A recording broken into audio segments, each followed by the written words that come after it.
Hello, Rick. Good morning, guys. How are you? Good. How are you? We're doing good. We're joined by Minty Bets, Yahoo Sports leading betting wagering reporter and analyst, and Liz Loza, Yahoo Fantasy Football Live. And guys, it's been a busy and fun start to the year, and I know you guys are keeping busy. But my listeners always we have listeners that gamble and that play fantasy sports.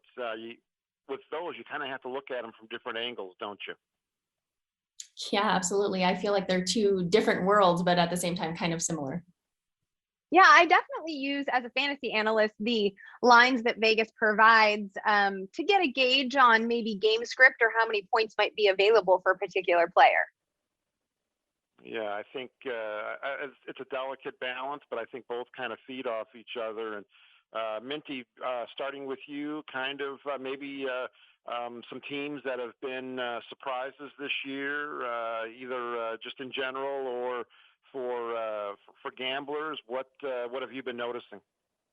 Well, a big surprises in the betting world, the Cincinnati Bengals. I mean, they're always underdogs and somehow always keep games close. So that's really great for bettors, as well as the Dallas Cowboys. They are the only team to cover the spread in all 4 weeks of the season so far. So those are actually two surprising teams to see cover the spread in several weeks, if not all weeks. Yeah, and Minty, how do you handle maybe teams that are a little inconsistent? Maybe New Orleans, maybe Denver. We really don't know what they're all about yet. How do you handle those teams where there's a lot of unknowns? I stay away from them. I don't like to put my money on teams that are hit or miss.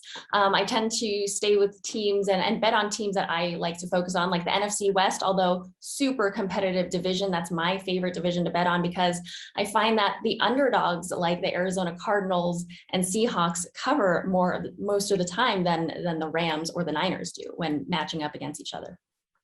Yeah, as the season progresses, the underdogs become favorites a lot of times, and you have to watch those really closely. Liz, it's always a big lead up to the season when we're working on our fantasy football drafts.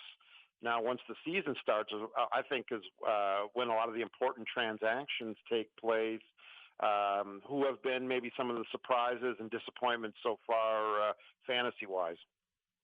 I think the Washington football team has been a surprise both offensively and defensively. We were expecting Ryan Fitzpatrick in a Scott Turner offense to be uber aggressive. Of course, he gets injured, and the pride of ODU, Taylor Heineke, with those incredibly mobile legs, ends up giving fantasy managers a really high rushing floor, which is translating into a ton of fantasy points. He's been a top 12 fantasy quarterback over the past 3 weeks, believe it or not. And their defense, the Washington football defense that we were expecting to be a game-changing, like top 3 to 5 defense, has not really lit it up even against Atlanta. So I think if we're looking at surprises, the good on the offense and the not so good on the defense for the W football teamers. Yeah, and as the season moves on, we've seen a lot of those top draft pick quarterbacks get inserted into the games, maybe not putting up the numbers right now like they will later in the year. Who maybe to catch on with now that's going to pay off down the road? Well, I think of the rookie quarterbacks, the top 5, you can't not want to go ahead and roster Trey Lance in San Francisco. I mean, the Shanahan offense, the draft capital spent, the mobility, all of it leads towards nice production from him. I mean, I think he has a top 12 floor from here on out. Justin Fields, I'd like to say, could do the same, particularly as a Bears fan, but I don't trust Matt Nagy. I don't really like what Bill Lazor is doing, although it was certainly an improvement from week 3 to week 4.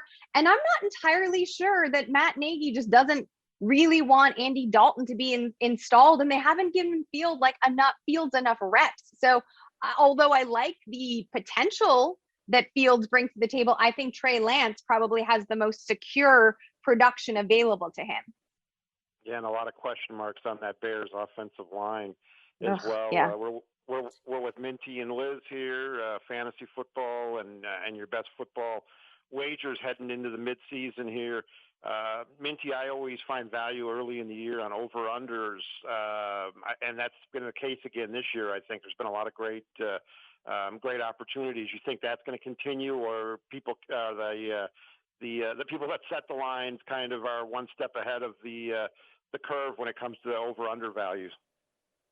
Yeah, absolutely. So Vegas, I mean, is always one step ahead. Vegas is kind of always right here, and they hit the nail on the head. And as for totals, we're seeing a lot of unders hit lately, which is really surprising because I'm an overs better. I don't like to bet unders because that's no fun. It's a tragic game to watch when you have the under. But seeing a lot of unders hit. Hopefully, offense picks up a little, and we get a lot of overs because those are exciting games. Yeah, I find later in the year the offenses seem to have an advantage. The defenses get tired and beat up with injuries, and the offenses have a lot of advantages. So I think overs will be great here later in the year, and maybe Liz, a player that maybe wasn't on a lot of teams' rosters at the beginning of the year that a lot of people maybe have picked up, or you still can pick up, that's going to help here now.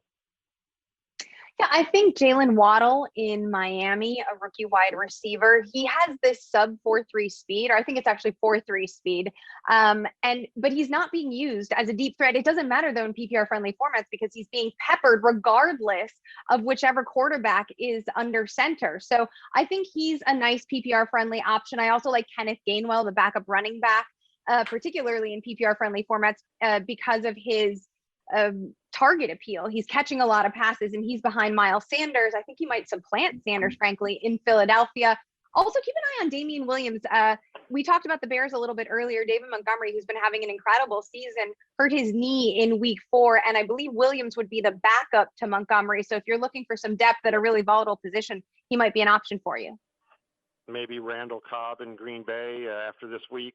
He and Aaron have that special relationship. He may be a little sleeper if you need a wide receiver as well. Yeah, but not only while MVS is not healthy. If MVS is back in the lineup, I wouldn't expect the target share to be what it was in week 4 for Cobb. Yep, guys, Yahoo and Yahoo Sports, Yahoo Fantasy Sports is kind of the one-stop shop for everything this football season. A lot of great features and a lot of great things to read and study on Yahoo.